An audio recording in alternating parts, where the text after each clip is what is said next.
Hello, good morning, जोहार। मैं संजय और आप देख रहे हैं न्यूज झारखंड। समय हो चला है झारखंड की खबरों को जानने का, तो चलिए जानते हैं आज की झारखंड की 25 मुख्य बड़ी खबरों को। मैया सम्मान योजना को लेकर हेमंत कैबिनेट का महत्वपूर्ण फैसला। अब आधार से बैंक खाता लिंक नहीं होने पर भी मिलेगी राशि सहित 16 प्रस्तावों पर लगी मुहर। झारखंड में मैया सम्मान योजना का लाभ अब उन महिलाओं को भी मिलेगा जिनका अकाउंट नंबर आधार से लिंक नहीं है। हेमंत सरकार ने वैसी सभी महिलाओं को मार्च 2025 तक सम्मान राशि देने का फैसला किया है। मुख्यमंत्री हेमंत सोरेन की अध्यक्षता में मंगलवार को हुई राज्य मंत्री परिषद की बैठक में कुल 16 प्रस्तावों को स्वीकृति प्रदान की गई। इन प्रस्तावों में सबसे अहम मुख्यमंत्री मैया सम्मान योजना के क्रियान्वयन में आंशिक संशोधन का निर्णय है। इस संशोधन के बाद महिलाओं को मार्च 2025 तक बिना आधार लिंक बैंक खातों में राशि दिए जाने का प्रावधान लागू रहेगा। इसके बाद हर महीने मिलने वाली 25 रुपए की राशि आधार लिंक बैंक खातों में ही डाली जाएगी। राज्य में मैया सम्मान योजना के तहत अप्रैल माह से उन्हें ही राशि दी जाएगी जिनके खाते आधार लिंक होंगे। ऐसा नहीं होने पर उन्हें कोई राशि नहीं दी जाएगी। विभागीय सूत्रों के अनुसार ऐसे लाभुकों की संख्या 22 लाख के करीब है। इनके खाते आधार से लिंक नहीं हुए तो कोई भुगतान नहीं होगा। पूर्व में आधार लिंक कराने के लिए दिसंबर 2024 तक का समय दिया गया था, लेकिन इसे बढ़ाकर अब मार्च 2025 कर दिया गया है। इसके अलावा राज्य कैबिनेट ने प्रशाखा पदाधिकारियों को मिलने वाली पदोन्नति के लिए नियमावली से सीमित परीक्षा के नियम को शिथिल करने का निर्णय लिया है। वहीं निलंबित चल रही प्रशासनिक सेवा की अधिकारी मनिका प्रखंड की तत्कालीन बीडीओ साधना जयपुरियार को सेवा से बर्खास्त करने का निर्णय लिया गया है। उनके खिलाफ मनरेगा में घोटाले का आरोप लगा था। इसके अलावा भी कैबिनेट की बैठक में कई महत्वपूर्ण प्रस्तावों पर मुहर लगाई गई है। हेमंत कैबिनेट की बैठक में इन महत्वपूर्ण प्रस्तावों पर भी लगी मुहर।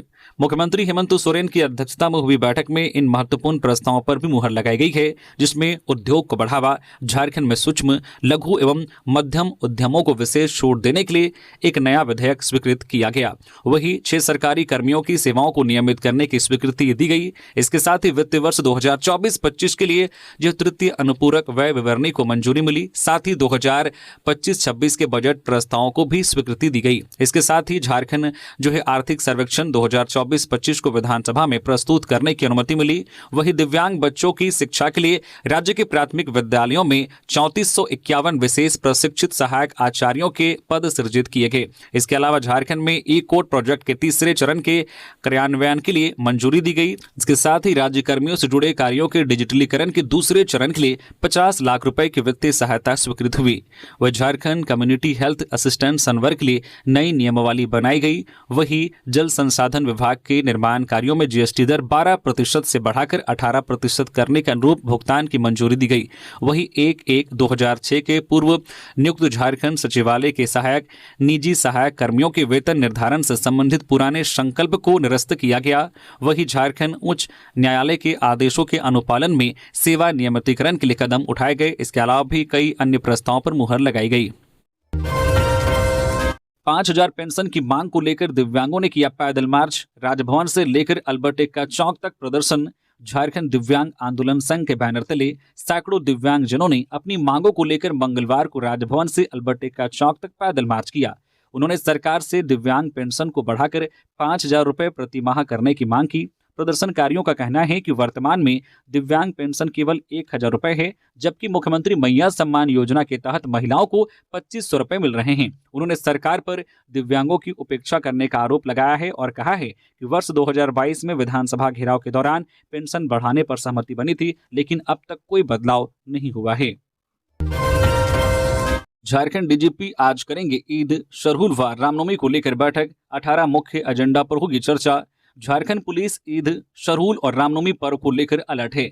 इससे लेकर डीजीपी अनुराग गुप्ता आज बुधवार 26 मार्च को सभी जिलों के एसपी के साथ बैठक करेंगे। इस बैठक में 18 मुख्य बिंदुओं पर चर्चा की जाएगी। झारखंड पुलिस मुख्यालय ने सभी जिलों के एसपी को पत्र लिखा है। इस पत्र में 18 मुख्य एजेंडा पर जिलों को अलर्ट रहने और तैयारी रखने को कहा है। सीआईडी ने किया खुलासा, जेएसएससी सेजल गड़बड़ी का मास्टरमाइंड निकला गोरखपुर निवासी, गिरोह के 8 छात्र भी गिरफ्तार। जेएसएससी सेजल परीक्षा में गड़बड़ी के मामले में पुलिस ने बड़ा खुलासा किया है। अपराध अनुसंधान विभाग थाना में कांड संख्या 1/2025 के तहत मामला दर्ज किया गया था, जिसमें परीक्षा में धोखाधड़ी और प्रश्न पत्र के नाम पर धन उगाही के आरोप लगे थे। जांच के दौरान पता चला है कि इस गोरख धंधे का सरगना गोरखपुर का निवासी है। गिरोह के अन्य 8 सदस्यों की भी पहचान हुई है, जिनमें कई सुरक्षाकर्मी शामिल हैं। 21 और 22 सितंबर 2024 को झारखंड के विभिन्न जिलों में 3 पालियों में जेएसएससी सीजीएल परीक्षा आयोजित की गई थी। इसके बाद परीक्षा में पेपर लीक और उम्मीदवारों से पैसे वसूलने की अफवाहें सामने आई। जांच में पता चला है कि परीक्षा से पहले ही कुछ अभ्यर्थियों को प्रश्न पत्र के नाम पर ठगा गया था। पुलिस ने 24 मार्च 2025 को सभी आरोपियों को गिरफ्तार कर लिया। हालांकि अब तक पेपर के वास्तविक लीक होने के ठोस सबूत नहीं मिले हैं। फिलहाल मामले की गहन जांच जारी है। अब रात में भी महिलाएं फैक्ट्री में कर सकेंगी काम। सदन में कारखाना संशोधन और झारखंड माल एवं सेवा कर संशोधन विधेयक पेश। झारखंड विधानसभा में चल रहे बजट सत्र के 18वें दिन सदन में 2 विधेयक, कारखाना झारखंड संशोधन विधेयक 2025 और झारखंड माल एवं सेवा कर संशोधन विधेयक 2025 पेश किया गया। कारखाना झारखंड संशोधन विधेयक के तहत झारखंड में किसी कारखाना प्रतिष्ठान में कार्यरत महिला श्रमिकों को उनकी सहमति से शाम 7 बजे से प्रातः 6 बजे तक काम पर रखा जा सकेगा, बशर्ते की सुरक्षा, अवकाश और कार्य घंटों से संबंधित सभी आवश्यक शर्तें लागू होंगी। बशर्ते की सुरक्षा, अवकाश और कार्य घंटों से संबंधित सभी आवश्यक शर्तें लागू होंगी या अन्य शर्तें जो नियोक्ता द्वारा पालन की जाएंगी, जैसा कि राज्य सरकार द्वारा निर्धारित किया जाएगा। इस संशोधन से झारखंड में रोजगार और औद्योगिकरण में तेजी आएगी और कारखाना प्रबंधकों को अपने उत्पादन लक्ष्यों का निर्धारण कर इसे तय समय पर पूरा करने में सहूलियत होगी। इसके साथ ही यह संशोधन महिला और पुरुष कामगारों को समान अवसर प्रदान करने में भी सहायक होगा। बिजली विभाग के अधिकारी बनकर ठगी करने वाले 4 साइबर अपराधी गिरफ्तार, 17 मोबाइल और 18 सिम बरामद। जामताड़ा पुलिस ने साइबर अपराध में संलिप्त 4 लोगों के गिरोह का भंडाफोड़ किया है। नारायणपुर थाना क्षेत्र के मोहली झिलुआ में पलास झाड़ी के पास से इन अपराधियों को पकड़ा गया। गिरफ्तार आरोपियों में मधु मंडल उर्फ राजेश मंडल 19 वर्षीय, रुपेश मंडल 21 वर्षीय, गोपाल मंडल 22 वर्षीय और सरोज मंडल 25 वर्षीय शामिल हैं। सभी आरोपी मोहली झिलुआ गांव के रहने वाले हैं। इनके पास से 17 मोबाइल फोन, 18 सिम कार्ड, 1 आधार कार्ड और 1 पैन कार्ड बरामद किया गया है। यह गिरोह पश्चिम बंगाल, गुजरात, बिहार और झारखंड के लोगों को अपना शिकार बनाता था। खुद को बिजली विभाग का अधिकारी बताकर बिजली बिल ना जमा करने और लाइट काटने के झूठे मैसेज भेजकर लोगों से ठगी करते थे। इस दिन तक करा ले अपने कार्ड की केवाईसी, नहीं तो नहीं मिलेगा राशन। खाद्य सार्वजनिक वितरण एवं उपभोक्ता मामले विभाग झारखंड सरकार की ओर से राष्ट्रीय खाद्य सुरक्षा अधिनियम से आच्छादित लाभुकों का 100% केवाईसी आवश्यक है। केवाईसी पूर्ण कराने की अंतिम तिथि 31 मार्च तक निर्धारित है। सभी गुलाबी एवं पीला राशन कार्डधारी लाभुक अपने नजदीकी डीलर से केवाईसी करा ले। निर्धारित तिथि तक केवाईसी पूर्ण नहीं कराने वाले लाभुकों का नाम राशन कार्ड से विलोपित किया जाएगा। यह बातें पलामू उपायुक्त शशि रंजन ने कही। वे समाहरणालय परिसर से जागरूकता रथ को हरी झंडी दिखाकर रवाना कर रहे थे। विधायक जयराम महतो ने निजी कंपनियों में 75% आरक्षण के मुद्दे पर सरकार को घेरा। मंत्री बोले, कराएंगे जांच। झारखंड विधानसभा के अंदर मंगलवार को विधायक जयराम महतो ने निजी कंपनियों में स्थानीय 75% आरक्षण का मुद्दा उठाया। उन्होंने कहा है कि सरकार के निर्देश के बावजूद भी निजी कंपनियों ने इसका पालन नहीं किया। उन्होंने सरकार से मांग की है कि जिन कंपनियों ने इसका पालन नहीं किया, क्या सरकार वैसे कंपनियों पर कार्रवाई करेगी। इसके जवाब में मंत्री संजय प्रसाद यादव ने कहा है कि हम इसकी जांच कराएंगे। विधायक जयराम महतो ने निजी कंपनियों में 75% स्थानीय को नौकरी देने के मुद्दे पर कहा है कि झारखंड के प्राइवेट कंपनियों में 2.5 लाख लोग कार्यरत हैं। इनमें से केवल 53,000 लोग ही झारखंडी हैं। ये सरकारी आंकड़े हैं। हम मानते हैं कि हाईकोर्ट ने इस पर रोक लगा रखा है, लेकिन हाईकोर्ट के आदेश आने के पहले भी निजी कंपनियों ने सरकार के निर्देशों का पालन नहीं किया। उन्होंने सरकार से जानना चाहा कि क्या वह इसका पालन ना करने वाले कंपनियों पर कार्रवाई करेगी। इसके जवाब में श्रम मंत्री संजय प्रसाद यादव ने कहा है कि हम पहले इसकी जांच कराएंगे। अगर किसी कंपनी ने इसका पालन नहीं किया होगा तो उस पर कड़ी कार्रवाई करेंगे।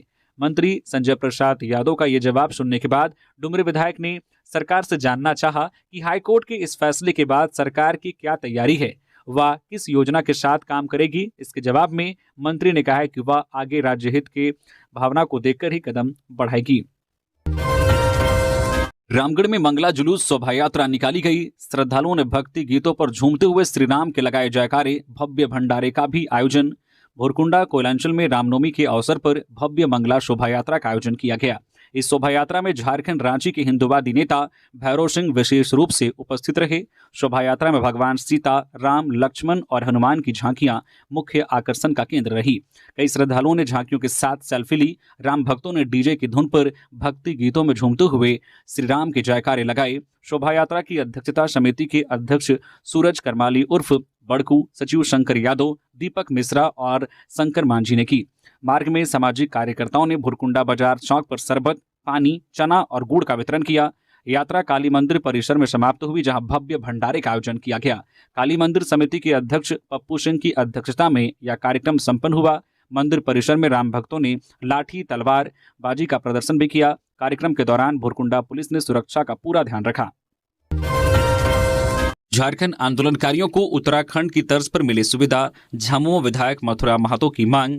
झामुमो विधायक मथुरा महतो ने ध्यानाकर्षण के दौरान झारखंड आंदोलनकारियों का मामला जोर शोर से उठाया। उन्होंने कहा कि उत्तराखंड की सरकार अलग राज्य आंदोलन के दौरान जेल गए लोगों को 6,000 रुपये, जबकि जेल नहीं जाने वालों को 4500 रुपये देती है। क्या यह व्यवस्था झारखंड में लागू नहीं हो सकती? क्योंकि झारखंड में बहुत से आंदोलनकारी हैं जो जेल नहीं गए, लेकिन उन पर प्राथमिकी दर्ज हुई थी। इस पर प्रभारी मंत्री ने कहा है कि समीक्षा के बाद इस पर जरूरी पहल की जाएगी। झामुमो विधायक हेमलाल मुर्मू ने कहा है कि मंत्री का जवाब संतोषप्रद नहीं है, क्योंकि उसी आंदोलन की बदौलत आज कई लोग सदन में बैठे हुए हैं। लोगों ने गोली लाठियां खाई हैं, जेल में गए हैं, लेकिन सिर्फ 5% क्षैतिज आरक्षण दिया जा रहा है, जबकि कम आंदोलन के बावजूद उत्तराखंड में 10% क्षैतिज आरक्षण है। लिहाजा उत्तराखंड की तर्ज पर सरकार को सुविधा देना चाहिए। हजारीबाग में रामनवमी जुलूस की तैयारी। 15 ड्रोन कैमरे से होगी निगरानी। जिले में ऐतिहासिक रामनवमी को लेकर प्रशासनिक तैयारी शुरू हो चुकी है। दूसरी ओर राम भक्त भी इस वर्ष रामनवमी को कैसे खास बनाया जाए, इससे लेकर रूपरेखा तैयार कर रहे हैं। जिले में 6 अप्रैल को रामनवमी का जुलूस निकलेगा। जुलूस 8 अप्रैल की रात तक चलेगा। ऐसे में सुरक्षा को लेकर पुख्ता इंतजाम किए जा रहे हैं। हजारीबाग की रामनवमी 110 वर्ष से भी अधिक पुरानी है। शांतिपूर्ण ढंग से रामनवमी संपन्न कराना जिला प्रशासन के लिए एक चुनौती भरा काम होता है। 36 घंटे लगातार जुलूस में लाखों की संख्या में राम भक्त परंपरागत हथियार के साथ कौशल दिखाते हैं। इस बार जिले में 108 अखाड़ा का जुलूस निकलेगा। ऐसे में सुरक्षा को लेकर विस्तृत इंतजाम किए जा रहे हैं। जुलूस मार्ग में लगभग 15 ड्रोन कैमरे से नजर रखी जाएगी। सुरक्षा को लेकर खास करके ग्वारटोली चौक से जामा मस्जिद रोड तक यह ड्रोन कैमरा पूरे जुलूस के दौरान सक्रिय रहेगा। हजारीबाग एसपी अरविंद कुमार सिंह का कहना है कि रामनवमी ऐतिहासिक और बेहद ही खूबसूरत पर्व है। शांति और आपसी सौहार्द के साथ पर्व मनाएं। सुरक्षा को लेकर सभी राम भक्त और हजारीबाग वासी निश्चिंत रहें। चप्पे चप्पे पर सुरक्षा के इंतजाम किए जा रहे हैं। उन्होंने कहा कि इस वर्ष सफेद वर्दी में हर एक अखाड़े में पदाधिकारी रहेंगे। जेएसएससी सीजीएल परीक्षा की जांच अविलंब सीबीआई को सौंपी राज्य सरकार। बाबूलाल मरांडी। नेता प्रतिपक्ष बाबूलाल मरांडी ने सीजीएल जेएसएससी परीक्षा में हुए भ्रष्टाचार की जांच सीबीआई को अविलंब सौंपने की मांग की है। कहा है कि विश्वसनीय सूत्रों से जानकारी मिली है कि झारखंड सीआईडी ने जेएसएससी सीजीएल मामले में गोड्डा और गिरिडीह जिले से करीब 8 कांस्टेबलों को गिरफ्तार किया है। यदि यह सच है तो यह स्पष्ट हो चुका है कि जेएसएससी सीजीएल में गड़बड़ी हुई है। साथ ही यह भी स्पष्ट है कि इस बड़े फर्जीवाड़े में सरकार से जुड़े प्रभावशाली लोगों का हाथ हो सकता है। ऐसा लग रहा है कि बड़ी मछलियों को बचाने के लिए छोटी मछलियों को बलि चढ़ाया जा रहा है। सरकार को तुरंत सीजीएल परीक्षा रद्द कर एक उच्च स्तरीय जांच सीबीआई से करवानी चाहिए और इस घोटाले में शामिल सफेद पोशों को हिरासत में लेना चाहिए। पलामू में अवैध शराब फैक्ट्री का भांडाफोड़। 44 लाख का स्प्रीट और लाखों का नकली शराब जब्त। बिहार के 2 तस्कर गिरफ्तार। पलामू के नौडिया बाजार थाना क्षेत्र में उत्पाद विभाग और स्थानीय पुलिस ने संयुक्त कार्रवाई की। टीम ने बिहार बॉर्डर से सटे महुवरी गांव में एक बड़ी अवैध शराब फैक्ट्री का भांडाफोड़ किया। कार्रवाई में 44 लाख रुपए कीमत की 22,000 लीटर स्प्रीट बरामद की गई है। साथ ही लाखों रुपए की नकली अंग्रेजी शराब भी जब्त की गई है।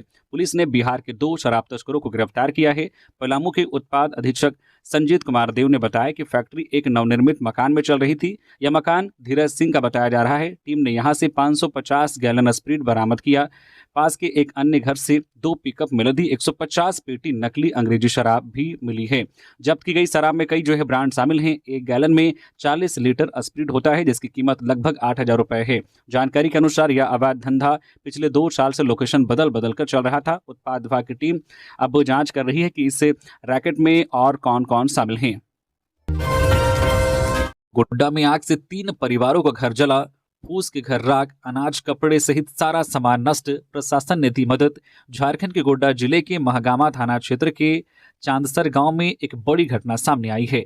आग से 3 मजदूर परिवारों के फूस के घर जलकर राख हो गए। श्याम सिंह, मनोज राय और नेमानी राय के परिवार मजदूरी से जीवन यापन करते हैं। आग में इन परिवारों का घर में रखा सारा सामान जल गया। खाने का अनाज, कपड़े और अन्य जरूरी सामान पूरी तरह से नष्ट हो गए।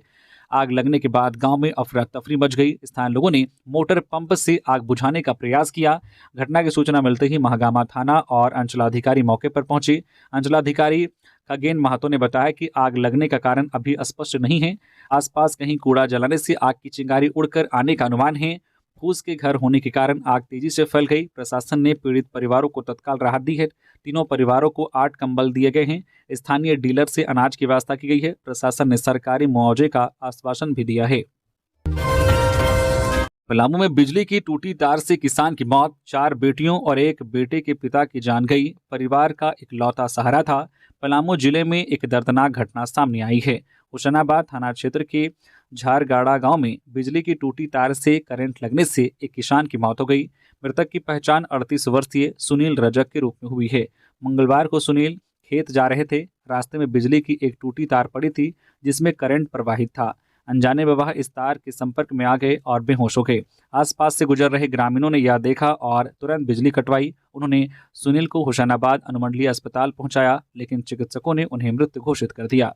सुनील अपने परिवार के एकमात्र कमाने वाले सदस्य थे। उनके 4 बेटियां और 1 बेटा है। उनकी मौत से परिवार का एकमात्र सहारा छिन गया है। ग्रामीणों ने इस घटना के लिए बिजली विभाग को जिम्मेदार ठहराया है। फाइनेंस बिल 2025-35 बदलावों के साथ लोकसभा में पास। ऑनलाइन विज्ञापनों पर 6% डिजिटल टैक्स खत्म, अब राज्यसभा में पेश होगा। लोकसभा में मंगलवार को फाइनेंस बिल 2025-35 बदलावों के साथ पेश हो गया है। इनमें ऑनलाइन विज्ञापनों पर 6% डिजिटल टैक्स खत्म करना शामिल है। अब इसे राज्यसभा में पेश किया जाएगा। राज्यसभा से मंजूरी के बाद 2025-26 के लिए बजट प्रक्रिया पूरी हो जाएगी। इस साल सरकार ने कुल 50.65 लाख करोड़ रुपए का बजट पेश किया था। यह चालू वित्त वर्ष से 7.4% ज्यादा है। बजट दस्तावेजों के अनुसार 1 अप्रैल 2025 से शुरू होने वाले वित्त वर्ष में केंद्र की योजनाओं के लिए 5.42 लाख करोड़ रुपए रखे गए हैं। वही राज्यों को दी जाने वाली कुल राशि 25.01 लाख करोड़ रुपए है, जो 2023-24 से 4.92 लाख करोड़ रुपए ज्यादा है। 11 दिनों बाद दुष्कर्म का आरोपी पिता गिरफ्तार। नाबालिग बेटी से दोस्त संग मिल किया था गैंगरेप, बोकारो रेलवे स्टेशन से पकड़ा गया। बोकारो में 14 मार्च को होली की रात अपनी सगी नाबालिग बेटी से दुष्कर्म का आरोपी पिता मंगलवार को गिरफ्तार कर लिया गया। बालीडी थाना क्षेत्र के राजेंद्र नगर में पिता ने अपने दोस्त संग मिलकर गैंगरेप किया था। आरोपी को बोकारो रेलवे स्टेशन से पकड़ा गया। वो 11 दिनों से फरार चल रहा था। वही घटना के अगले ही दिन पिता के आरोपी दोस्त लक्की चंद्र की भी गिरफ्तारी हो चुकी थी। इंस्पेक्टर साह थाना प्रभारी नवीन कुमार सिंह के अनुसार आरोपी पिता ने घटना में अपनी संलिप्तता स्वीकार कर ली है। इसका आपराधिक इतिहास रहा है। बोकारो जिले के विभिन्न थानों में उस पर कई मामले दर्ज हैं। वह एक हत्या के मामले में भी शामिल रहा है। पुलिस ने उसके पास से एक स्कूटी भी जब्त की है। आंगन में खड़ी ऑटो में लगाई आग, टायर फटने पर लोगों की खुली नींद, थाने में शिकायत दर्ज। झारखंड के गुमला जिले के सदर प्रखंड क्षेत्र में स्थित कोटाम गांव में एक चौंकाने वाली घटना सामने आई है। अज्ञात लोगों ने एक ऑटो को जला दिया। घटना की जानकारी देते हुए ऑटो मालिक इनामुल अंसारी ने बताया है कि वह अपनी ऑटो को घर के आंगन में खड़ी कर रात करीब 11 बजे सोने चले गए थे। कुछ घंटों बाद टायर फटने की आवाज से उनकी नींद खुली। जब वह बाहर निकले तो देखा कि उनका ऑटो आग की लपटों में घिरा हुआ था। शोर सुनकर घर के अन्य सदस्य और आसपास के लोग जमा हो गए। सभी ने मिलकर आग बुझाने का प्रयास किया, लेकिन तब तक ऑटो पूरी तरह जलकर राख हो चुका था। इनामुल ने बताया है कि आंगन में अन्य वाहन भी खड़े थे, लेकिन किसी ने बाउंड्री फांदकर सिर्फ उनके ऑटो को निशाना बनाया। उन्होंने मंगलवार दोपहर को गुमला सदर थाने में अज्ञात लोगों के खिलाफ शिकायत दर्ज कराई है। कैबिनेट के फैसले से भड़का सचिवालय सेवा संघ, आज बुधवार को बुलाई बैठक। झारखंड कैबिनेट की मंगलवार को हुई बैठक में लिए गए फैसले पर सचिवालय सेवा संघ ने आपत्ति जताई है। संघ के अध्यक्ष ध्रुव प्रसाद ने कहा है कि सरकार द्वारा मंत्रिपरिषद में सचिवालय कर्मियों के वेतन में कटौती व 15 वर्षों से फिटमेंट टेबल की राशि की वसूली के विरोध में बुधवार को संघ की आपात बैठक बुलाई गई है।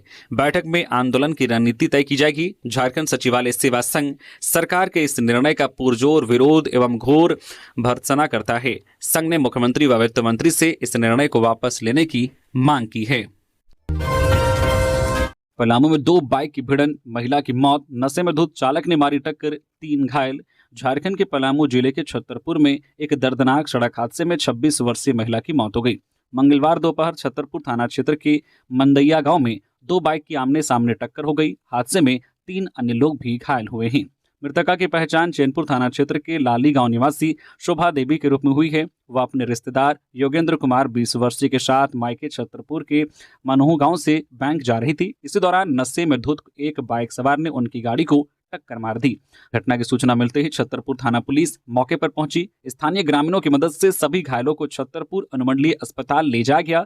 गंभीर हालत में शोभा को मेदिनीराय मेडिकल कॉलेज अस्पताल रेफर किया गया, लेकिन रास्ते में ही उसने दम तोड़ दिया। पुलिस ने शव को पोस्टमार्टम के लिए भेज दिया है।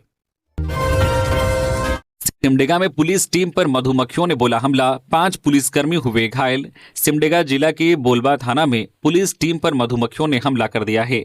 हमले में एएसआई समेत 5 पुलिसकर्मी घायल हो गए हैं। सभी को इलाज के लिए अस्पताल में भर्ती किया गया है। जानकारी के अनुसार पुलिसकर्मियों द्वारा थाना परिसर की साफ सफाई की जा रही थी। इस दौरान झाड़ी पर छत्ता बनाए मधुमक्खी ने अचानक वहां मौजूद पुलिसकर्मियों पर हमला कर दिया।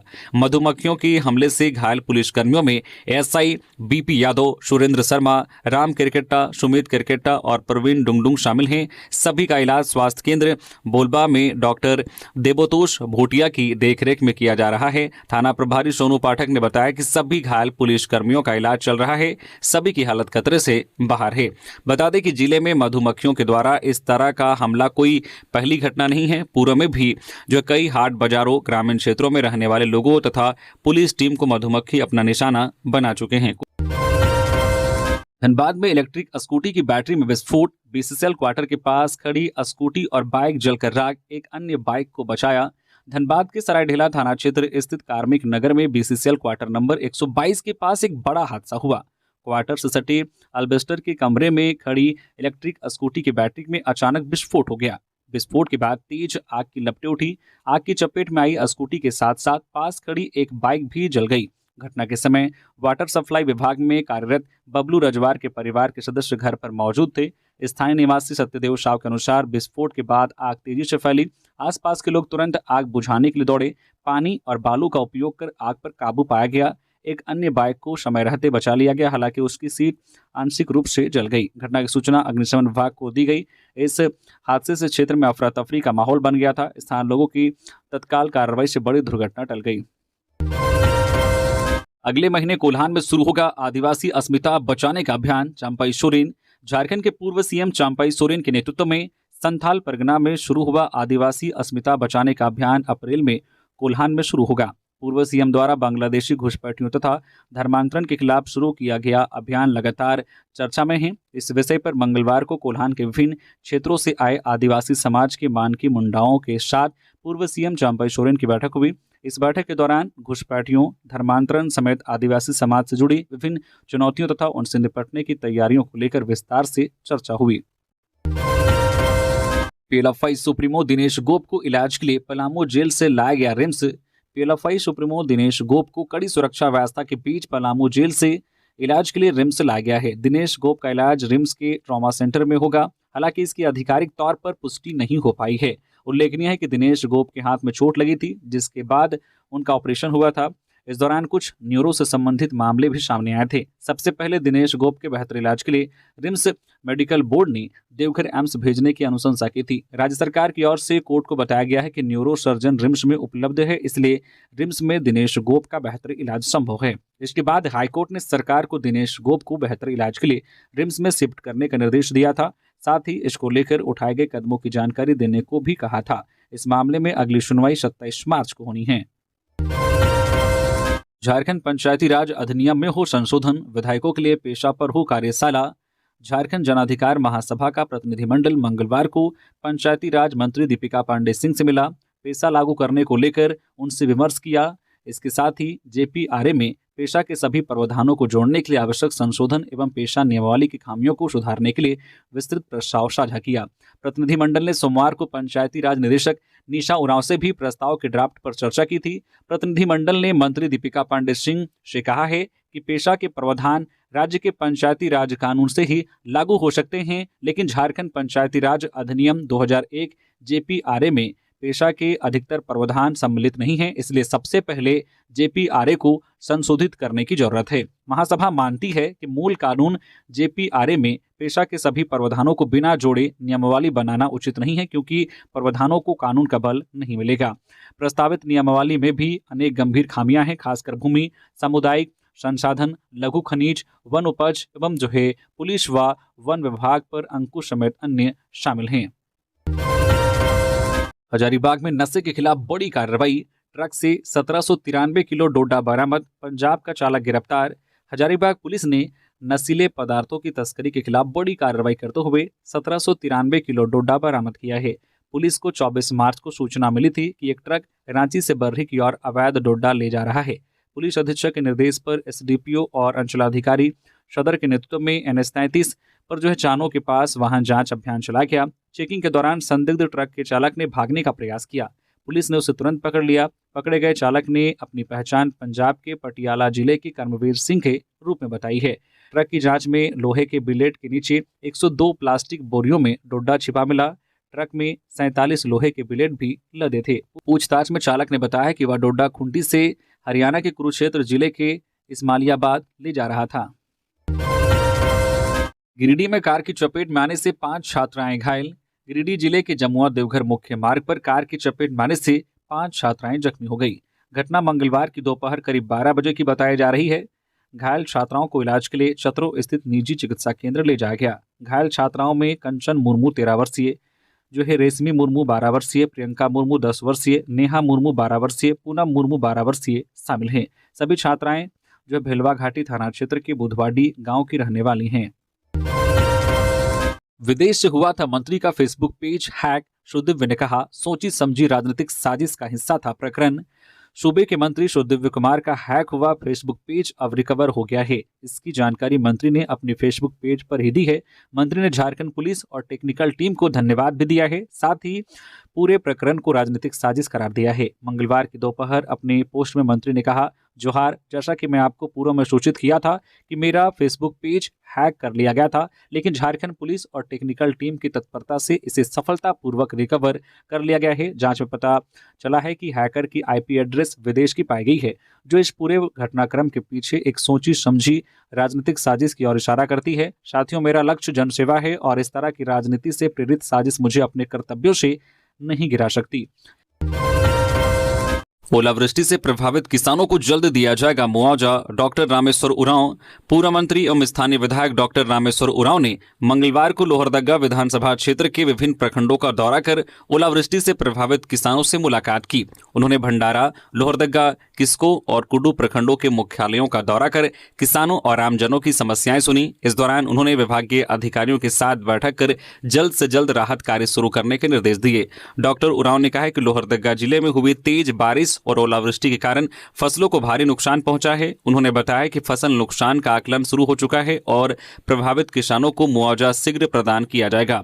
इस आपदा से गेहूं, सरसों, चना, टमाटर, प्याज, आलू, गोभी, मटर, तरबूज और खीरा जैसी फसलें बुरी तरह से नष्ट हो गई है, जिससे किसानों पर आर्थिक संकट मंडराने लगा है। कई किसान कर्ज लेकर खेती कर रहे थे, लेकिन इस प्राकृतिक आपदा ने उनकी फसलों को पूरी तरह बर्बाद कर दिया है। चतरा में अंकित गुप्ता हत्याकांड का खुलासा, लड़की से मिलने गए आरोपी की हुई थी पिटाई, बदले की भावना से पीट पीट कर हत्या। चतरा पुलिस ने अंकित गुप्ता हत्याकांड का खुलासा कर दिया है। 20 मार्च की शाम जामा मस्जिद के पास हुई इस घटना में पुलिस ने मास्टरमाइंड सुशांत समेत 5 आरोपियों को गिरफ्तार किया है। एसआईटी ने घटना में प्रयुक्त चाकू और बांस का डंडा भी बरामद कर लिया है। एएसपी अभियान ऋत्विक श्रीवास्तव के नेतृत्व में गठित एसआईटी की जांच में सामने आया है कि यह मर्डर पुरानी रंजिश का नतीजा था। सरस्वती पूजा के दिन सुशांत अंकित के मोहल्ले में किसी लड़की से मिलने गया था। इसी बात पर अंकित ने सुशांत और उसके साथियों की पिटाई की थी। इसी का बदला लेने के लिए सुशांत ने अपने भाई और अन्य साथियों के साथ मिलकर अंकित की 20 मार्च को जमकर पिटाई की थी। लाठी डंडा व चाकू के वार से गंभीर रूप से घायल अंकित की रिम्स में इलाज के दौरान मौत हो गई थी। महामारी से बचाव के लिए देवघर में विशेष पूजा। मां काली और शीतला माता की पूजा में उमड़े श्रद्धालु। परंपरागत विधि से हुआ हवन। देवघर में महामारी से सुरक्षा के लिए वार्षिक नगर गनवाली पूजा का आयोजन मंगलवार को धूमधाम से किया गया। बाबा वैद्यनाथ मंदिर प्रांगण स्थित माता काली मंदिर में विशेष पूजा अर्चना की गई। मां का भव्य श्रृंगार किया गया। श्रद्धालु शाम से ही धूमना चढ़ाने मंदिर प्रांगण पहुंचने लगे। मंदिर प्रांगण के सभी देवी देवता मंदिरों में आमंत्रण किया गया। मां काली मंदिर के बाहर विशाल हवन कुंड बनाया गया। प्राचीन परंपरा के अनुसार नगरवासी संध्या काल में धूमना से हवन करने पहुंचे। देवघर श्री विशाल सागर ने भी मंदिर में पहुंचकर धूमना अर्पित किया। गनवाली पूजा की परंपरा प्राचीन काल से चली आ रही है। उस समय बीमारियों के इलाज की उचित व्यवस्था नहीं थी। जब कोई बीमारी महामारी का रूप लेती थी तब लोग देवी की शरण में जाते थे। तो ये थी झारखंड की टॉप बड़ी खबरें। इसी तरह से झारखंड की हर एक छोटी बड़ी खबर देखने के लिए प्लीज न्यूज झारखंड चैनल को सब्सक्राइब करके बेल आइकन प्रेस कर दीजिए, जिससे आपके पास झारखंड की हर एक छोटी बड़ी खबर का अपडेट आप तक पहुंचता रहे। तो अभी के लिए बस इतना ही। हमें दीजिए इजाजत, फिर मिलते हैं नेक्स्ट खबरों के साथ। धन्यवाद।